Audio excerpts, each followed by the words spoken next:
Welcome to the Grow Down on Soil Health, the podcast where we dig deep into sustainable farming practices that can enhance your land and your bottom line. I'm your host, Dr. Ben West, Executive Director of Farmers for Soil Health, a program dedicated to improving soil health practices like planting cover crops. Today, we're taking a closer look at the rise in demand for regenerative agriculture, from grocery store shelves back to the farm, and what retailers' climate goals and supplier partnerships mean for farmers on the ground. Joining me today is Mark Eastham, the Sustainable Products Lead at Ahold Delhaize USA. Mark, really appreciate you being here with us. I'm glad to be here. Appreciate the opportunity.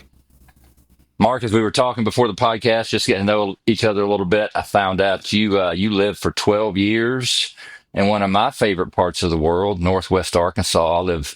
I live close to Memphis, and I'm an outdoors guy. I spend a lot of time in the Ozarks of Arkansas and Missouri. As a matter of fact, I'm planning on spending New Year's Eve over at Eureka Springs. And it sounds like that's one of your favorite parts of the world as well. Oh, it is. I love the Ozarks. I love the Buffalo River. I've done a bunch of canoeing on the Buffalo and the Washita too. So I love Arkansas. It holds a special place in my heart, and I love hiking and backpacking around there. It's just gorgeous. Man, And I did that get to spend Buffalo, some time out there. yeah, that Buffalo River area is just gorgeous. Oh, Anybody yeah. that's appreciates nature and the outdoors has not spent time there. They should be high on their list. It's a real unknown treasure. That's what I tell everybody. It's world class canoeing, crystal clear water for the most part, and Yeah. beautiful bluffs and cliffs. So I'm right there with you. The first time I canoed that river, it was just a couple days after a pretty big rain event. And so had plenty of water flow. Water had cleared up already. But in that early, when you're floating through those 400 foot cliffs in the upper part of that river, I bet there were 300 waterfalls that I saw because it had just rained. It was almost like a fairy tale. Yeah, and you're probably moving pretty quick too. Yeah. Yeah. My floating partner that day may have flipped over, but we'll save that story for another day. It is a beautiful place. I look forward to spending some time there over the holidays. Mark, you've been working in sustainable agriculture for a while. You work in policies and programs and strategies across all of the AD USA brands, including Food Lion, the Giant Company, Giant Food, Hannaford, and Stop and Shop. Tell us a little bit about your background, about your work in sustainability, and what specifically do you focus on day to day? Yeah, happy to. I've been working in sustainability for around 10 years at another large grocery chain before Ahold Delhaize USA and now at AD USA. That's what we call Ahold Delhaize USA, which encompasses those brands you just mentioned, and is really the largest grocery group on the East Coast, with Food Lion and Hannaford and several other those brands. So my main job is I'm a sustainable products lead. So anything related to sustainable products, I deal with. And that includes broad topics like addressing nature challenges and opportunities, which includes regenerative ag, sustainable agriculture, addressing deforestation associated with the development of our products that we sell, and also work on human rights and lead our sustainable seafood work. And my main job is to develop strategies and then work with our business partners and then also our suppliers to implement against those strategies and policies. And what I do gives me a lot of energy every day, and really love working with the people I get to work with. So it sounds like you work across the spectrum of sustainability in your companies. How'd you get into it? If when I went to college, I'm a little older than you, but when I went to college, if I'd said I wanted to major in sustainability, nobody would have known what that was. Yeah. Yeah. How'd you get into this? Yeah, I think about the time I was in college, it was starting to become a thing. I remember taking one course in college, focus on sustainability, but now they have a ton of different courses, and you can get a master's degree in environmental science and sustainability, I think, too, is one of the topics. But I got into it really. I grew up overseas. My dad was a foreign service officer for the State Department. We grew up in India and Pakistan and Malawi and Congo, and so all over the place. And I used to see all these programs being led by USAID and the embassies where we worked. My father worked for. and a lot of development programs. And I always thought to myself, if business got involved in some way or another, I think a lot of these programs could be scaled and more effective, honestly. And so that's really what piqued my interest, and started taking courses and got my master's of public service at the University of Arkansas, and then eventually got a job working in the field. Yeah, and where are you located now? Well, I live in Washington, D.C., and I'm based out of our Giant Food brand headquarters in Landover, Maryland. Yeah, but I'm sure you're on the road a lot. Yeah, quite a bit of travel for sure. Yeah, and of course, this podcast is hosted and sponsored by Farmers for Soil Health, a program run by the National Pork Board, the United Soybean Board, and the National Corn Growers Association. And you were involved in this program from the beginning as a advisor on our corporate advisory group. What got you interested in Farmers for Soil Health in the beginning, and what keeps you engaged? What made you give us some of your valuable time today to chat? Yeah, well, I think we were honored to be on the advisory committee of Farmers for Soil Health, and then that's for a number of reasons. One is we have been running quite a few pilots that are focused on reducing Scope 3, climate emissions in our supply chain. So we have pilots with Kellanova, General Mills, Danone, and they're all focused on regenerative agriculture, and there's a lot of reasons for that. But we have seen a lot of challenges with announcing and implementing these one-off pilots with our suppliers, and a lot of those challenges around cost, scalability, and the long-term viability of these programs from an industry perspective. And I think what Farmers for Soil Health really presents as an opportunity is it's a farmer-led model that addresses a lot of those challenges that we recognized. So being a farmer-driven initiative and helping support soil health through their cover crops is incredibly important to us. Honestly, a lot of the pilots we're running right now address that exact issue. I think we appreciate the fact that it's a collaboration of grower groups, like you mentioned earlier. Soy checkoff, pork checkoff, national corn growers, and also those state commodity groups. So I think that really enables this program for success.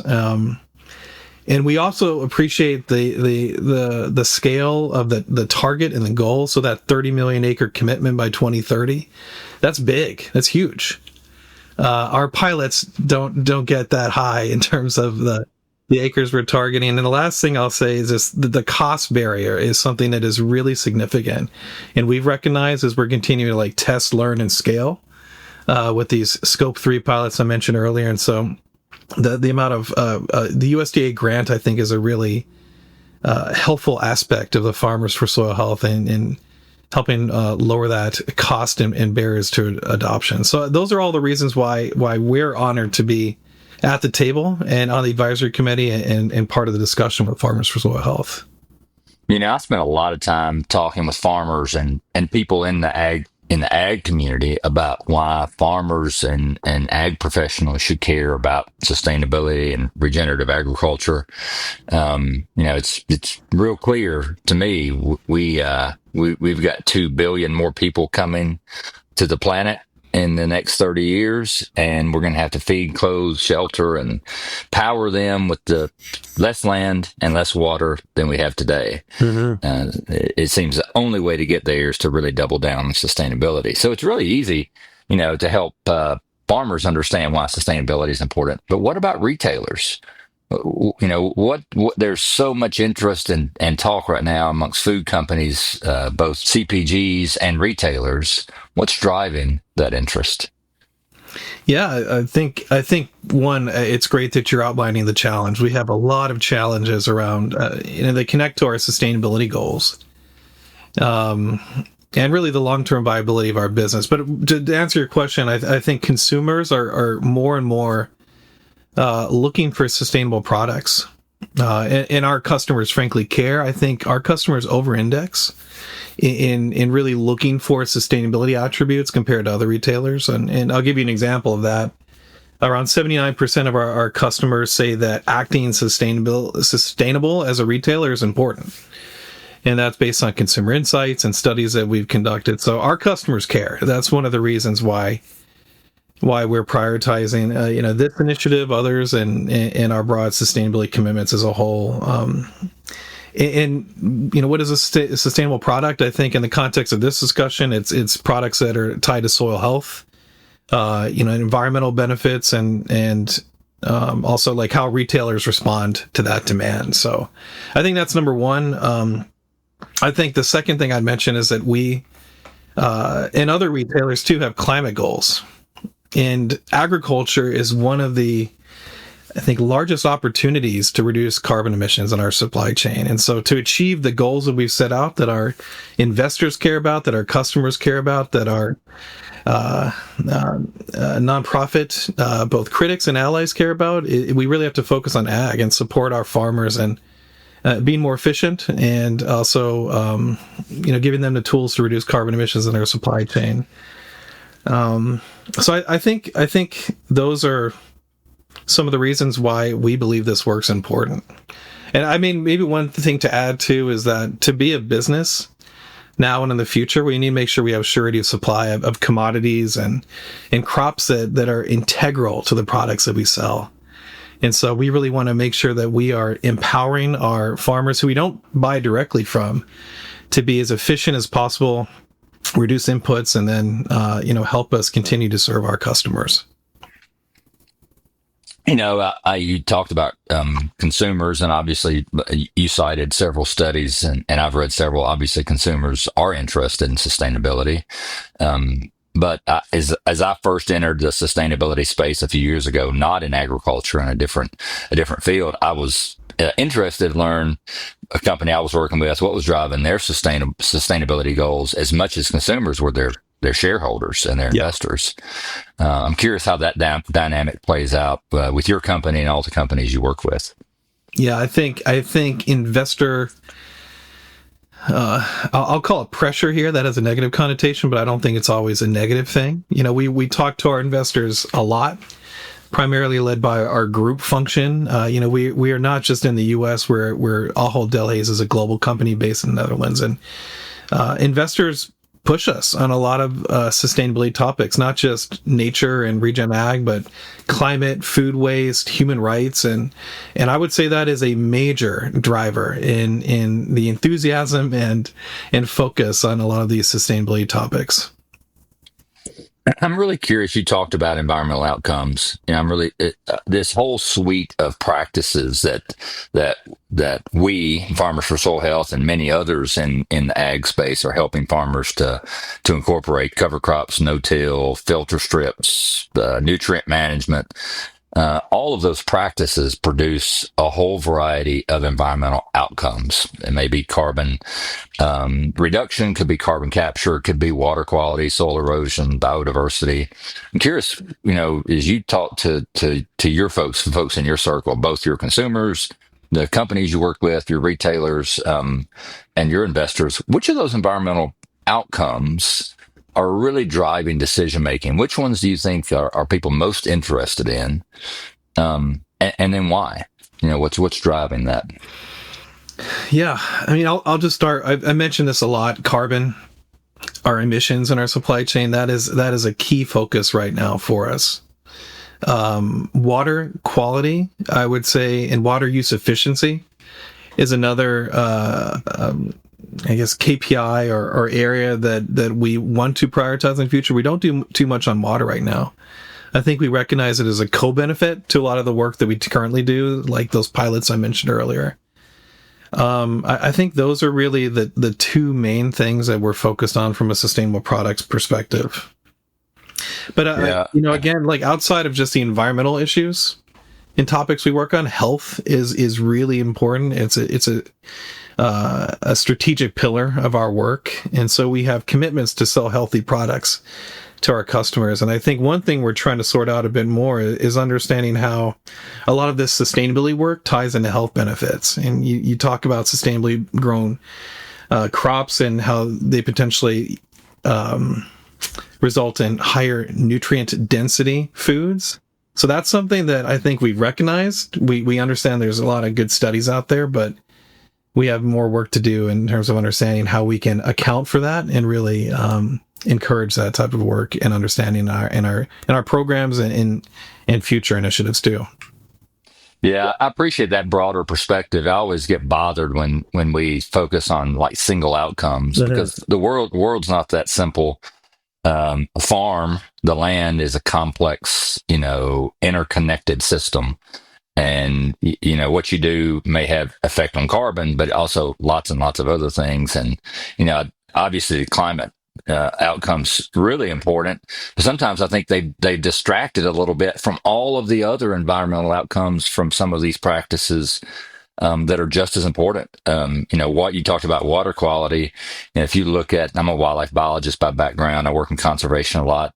If you look at our most threatened and endangered species, most of them are aquatic species, and most of them are in trouble because of sedimentation from erosion, not just from ag fields, of course, from industrial, from development, construction, et cetera. But there's just so many good, robust environmental benefits from practices like cover crops. Yeah. Yeah, I think that's one thing we're trying to do is understand. I think we have a hyper focus on carbon right now, mainly because we've set really aspirational commitments and commitments that we need to achieve. But I think at the same time, we realize that it's not just about climate. It's also about nature. It's also about health. These things are all tied in together. And so the hard part is deciding how to and determining how to best prioritize and understand the co-benefits in the right way, where you're not really just only focusing on one of the main things like carbon. And so biodiversity comes to mind. It's something that we can potentially prioritize more in the future, but it's a complex topic. And when you look at where we sit in the supply chain, it gets really hard to account for a lot of those things that happen on farm. Where we sit in the supply chain, having the finished product and selling that product. Yeah, absolutely. Okay, before we keep digging in, let's talk about Farmers for Soil Health. This is a program established by farmers for farmers focused on strengthening soil health practices to enhance the environment and profitability of farmers. Through this podcast, which is in partnership with the Soy Checkoff, the Pork Checkoff, and the National Corn Growers Association, we dig deep into sustainable farming practices. We're bringing you tangible, experience-based, and research-backed information that can help you enhance your land and your bottom line. If you're enjoying this so far, check out our episodes, both the ones that have been posted in the past and the ones that are going to be coming in the future. We've got a lot of great guests coming up in future episodes. Okay, Mark. So you work on kind of the consumer end of the food supply chain, but at the other end of the supply chain are farmers. And there's sometimes a long way between what farmers are doing in the field and the products that consumers are getting at the grocery store. How do you work, and what does your company do to link those ends as a supply chain so that farmers are producing the kinds of products in the kinds of ways that retailers and consumers want? Yeah, it is a challenge. We are far removed from the farmer, and recognizing how important the farmer is for our sustainability goals, but also more importantly, making sure that we're a business in the future and being able to sell product. I think we try to find ways to connect and support the farmer. I'll call out a couple examples, recent examples. One of which is with the Giant Company, which is a banner under Ahold Delhaize USA. Giant just committed to work with the Nature Conservancy to support sustainable regenerative ag practices in the Chesapeake Bay. And so that's one way we are providing funds directly to farmers, and also working with a trusted nonprofit partner. And we have other examples of that where our brands are directly supporting farmers. And another way that we are trying to engage with and support farmers is through our partnerships with our direct suppliers. Yeah, you mentioned the Chesapeake Bay example, and that's a really good example of how farmers, when presented with a clear problem and tools to fix that problem, they respond really, really quickly. I mean, it's amazing what farmers in the Chesapeake Bay have done to reduce nutrient loading in that system, and it's recovering remarkably. I live in West Tennessee, close to Memphis, kind of the birthplace of no-till agriculture because the soils in our part of the world are some of the most erosive in the world, and we have like 95% adoption of no-till in that region. So farmers clearly will respond. And you guys you've run a lot of pilots, and you're running a lot of pilots right now to help farmers in a variety of ways incorporate and use more regenerative farming practices. Talk to us about some of those pilots that you've got running all across the country.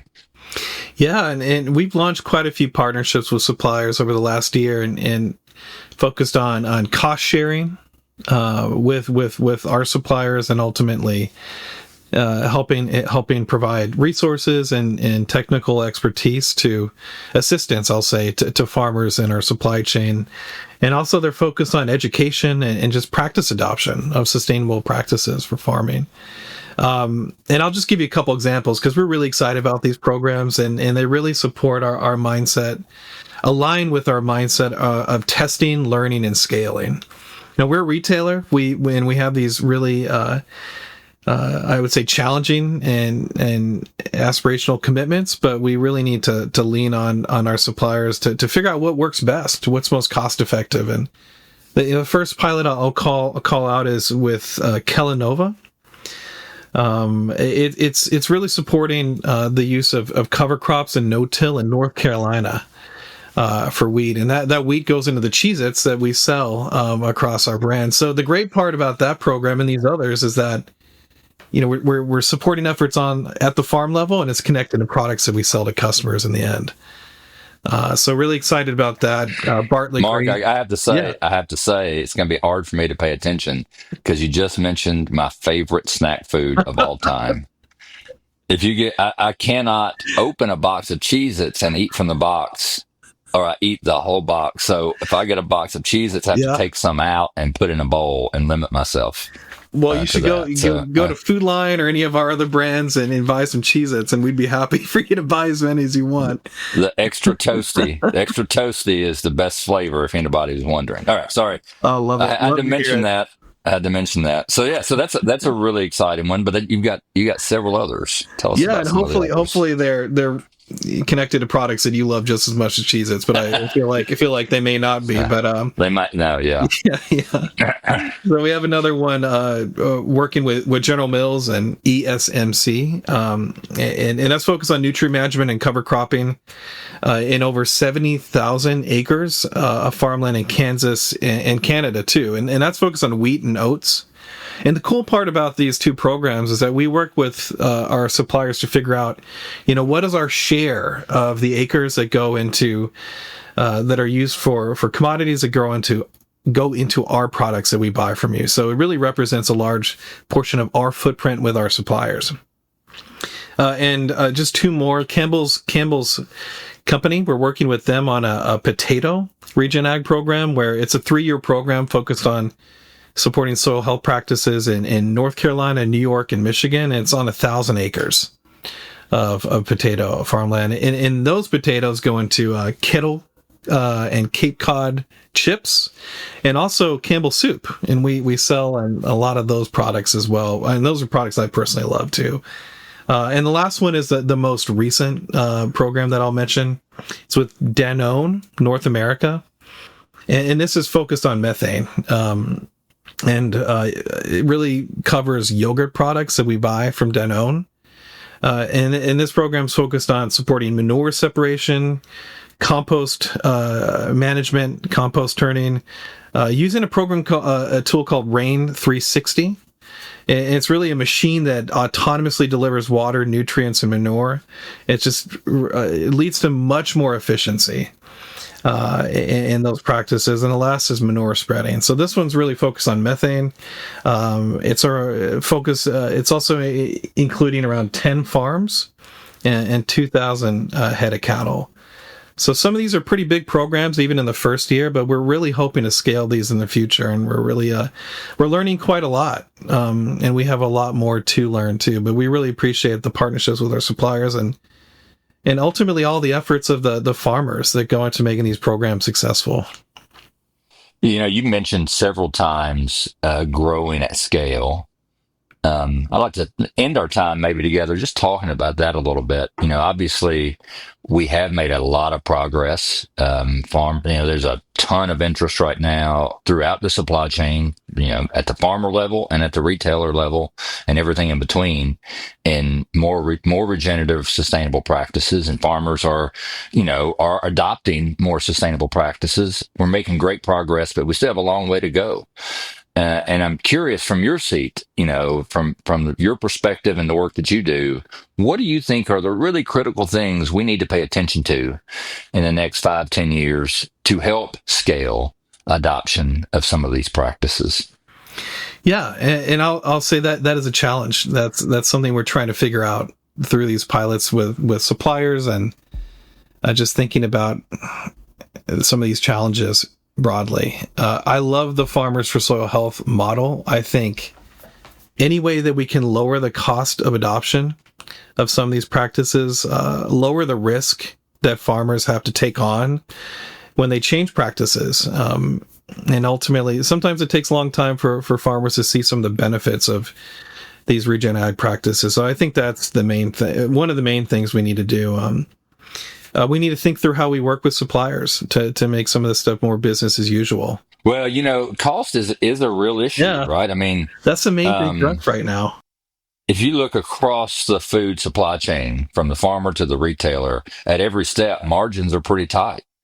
And right now, the state of the U.S. farm economy for row crop producers, that they're not ready to adopt anything that's going to cost them more money. They just don't have the margin right now. Yeah. So I think you're right, Mark. I think it's going to take a lot of innovation and collaboration.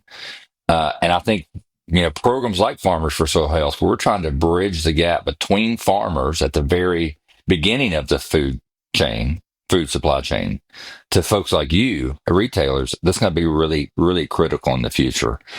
So we're all working as part of the same team, and helping each other out where we can. Well, Mark, our conversation today has really highlighted how the momentum around regenerative agriculture isn't just, coming from farm to farmers, but all the way through the supply chain, from the field to the grocery store. Retailers are responding to both consumer demand and,